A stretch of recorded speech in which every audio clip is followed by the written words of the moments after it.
Hello students, in this video lecture I will explain you about the chemical formula of the compound. Okay, in the last video lecture I have explained till the valency. Okay, now today in this lecture I will explain about the chemical formula, significance of the formula, oxides and sulfides of divalents. Okay, now what is a chemical formula? Yes, first of all, just think what is a formula. When we speak about formula in chemistry, then we talk about some symbols, right? We talk about some symbols. And formula help us to understand what is the composition of that chemical, right? The symbolic representation of the molecule of a compound is called the chemical formula or molecular formula of that compound. For example, what is the formula of water? Just think, H2O. So that is the chemical formula of that compound. What is the formula of oxygen? O2. What is the formula of salt? Table salt, NaCl, right? So the molecule of a compound consists of atoms in whole number such as 1, 2, 3.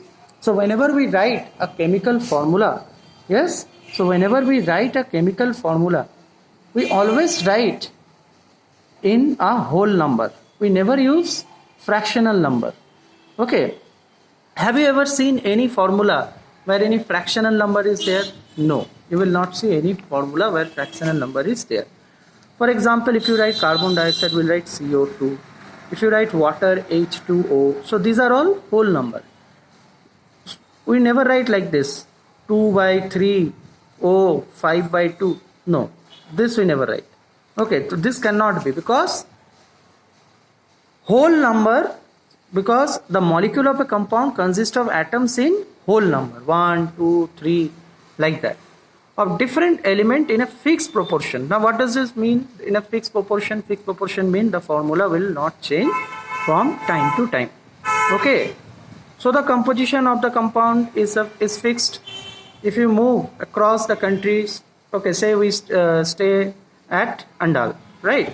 So in Andal, if you write the formula of water as H2O, so wherever you go, okay, across the earth, you will see the formula of water is written as H2O only.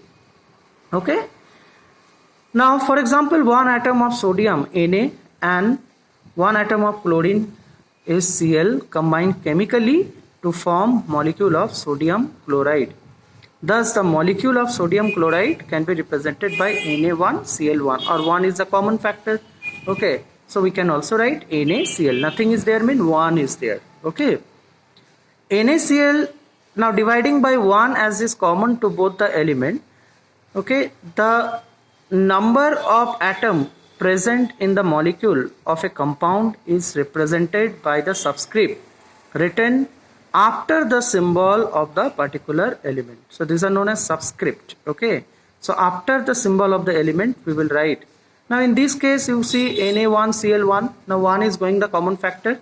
Okay, is the common factor, so it will be NaCl.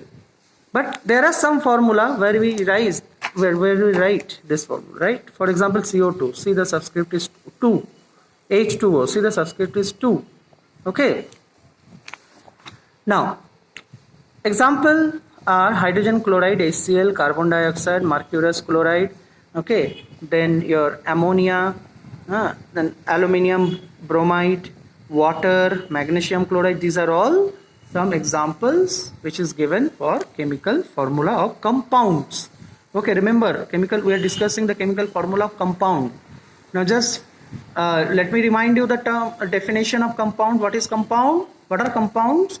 Compounds are those substances which are made up of more than 2 elements or more than 1 elements, right? Okay, for example, H2O, CO2, these are all compounds. Why? Because they are made up of more than 1 kinds of atoms or elements. Got it?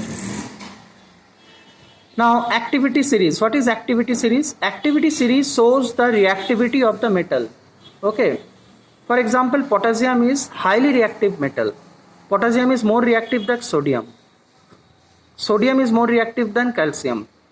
Calcium is more reactive than magnesium. So activity series shows the reactivity of the metals. Okay. So it has been in the decreasing order, it has been arranged, you can see. So potassium is the highly reactive metal, whereas you see gold is the very least reactive metal. Okay, gold is very least reactive metal. So activity series is what? It shows us or give us the idea about the reactivity of the metal in their decreasing order. Okay. Now, importance of molecular structure. Carbon and oxygen form two different simple compounds. A molecule of carbon monoxide CO contains one oxygen atom and one carbon atom, whereas carbon dioxide contains two atoms of oxygen and one atom of carbon. Although these molecules share some properties, both are colorless and odorless. The difference in chemical properties caused by a change of one atom is profound. Carbon dioxide is harmless to human, but carbon monoxide is deadly poison. So what does this mean? Okay.